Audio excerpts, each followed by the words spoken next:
Distinguished delegates, media के हमारे साथी, नमस्कार।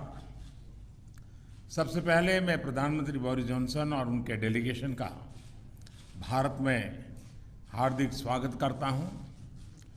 प्रधानमंत्री के रूप में भले ही यह उनकी पहली भारत यात्रा है, लेकिन एक पुराने मित्र के रूप में वे भारत को बहुत अच्छे से जानते हैं, समझते हैं।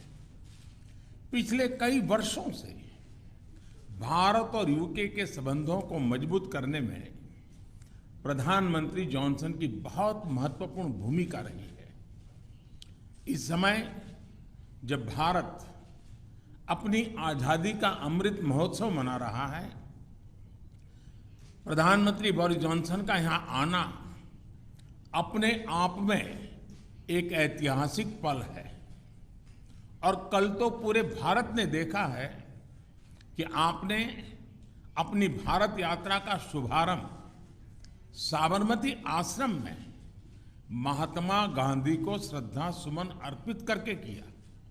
फ्रेंड, पिछले साल हमने दोनों देशों के बीच कॉम्प्रिहेंसिव स्ट्रेटेजिक पार्टनरशिप की स्थापना की थी और इस दशक में अपने संबंधों को दिशा देने के लिए हमने एक महत्वाकांक्षी रोड मैप 2030 भी लॉन्च किया था।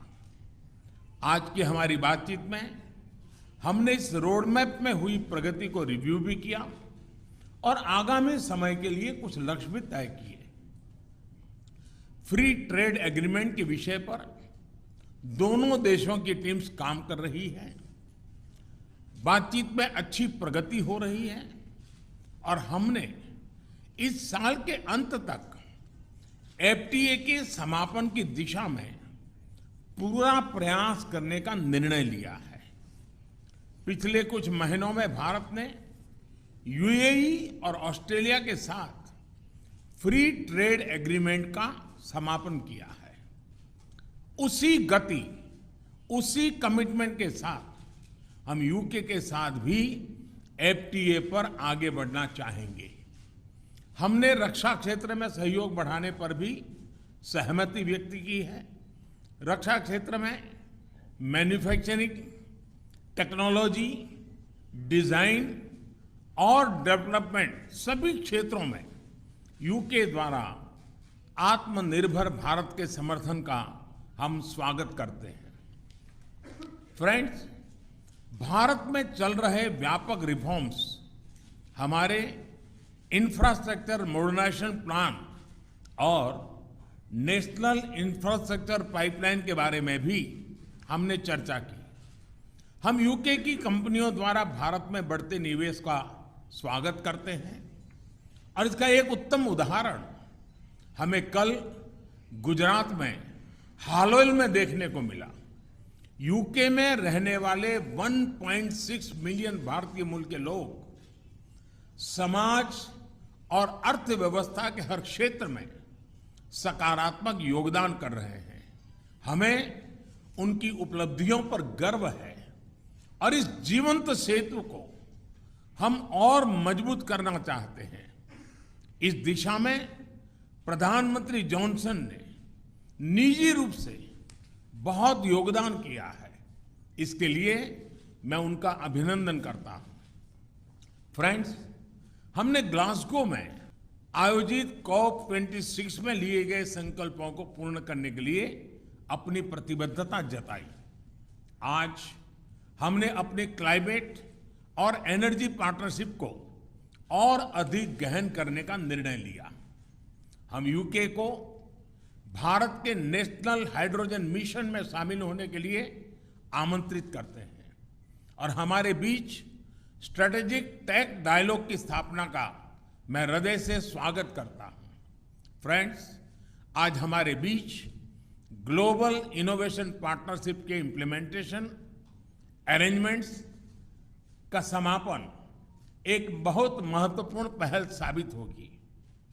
यह अन्य देशों के साथ हमारी विकास साझेदारी को और मजबूती प्रदान करेगा।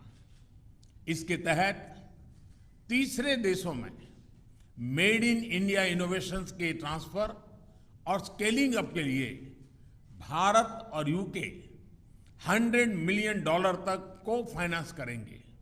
इनसे सस्टेनेबल डेवलपमेंट गोल्स की प्राप्ति में और क्लाइमेट चेंज से निपटने के प्रयासों में भी मदद मिलेगी। ये हमारे स्टार्टअप्स और एमएसएमई सेक्टर के नए मार्केट्स तलाशने और अपने इनोवेशंस को ग्लोबल करने में बहुत उपयोगी सिद्ध होगा।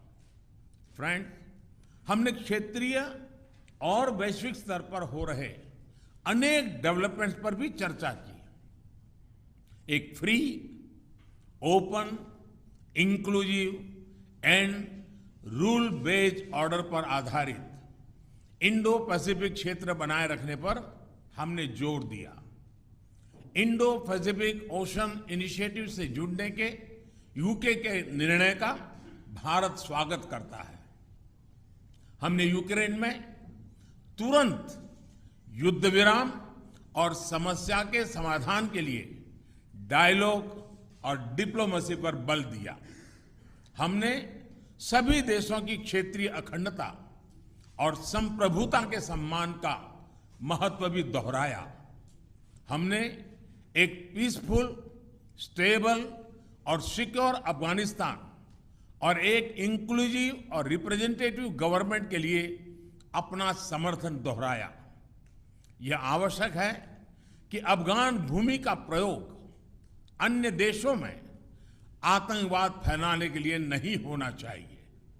एक्सेलेंसी, आपने हमेशा भारत और यूके के संबंधों को मजबूत करने के लिए विशेष प्रयास किए हैं। इसके लिए हम आपका अभिनंदन करते हैं। एक बार फिर आपका और आपके प्रतिनिधिमंडल का भारत में हार्दिक स्वागत है। बहुत बहुत धन्यवाद।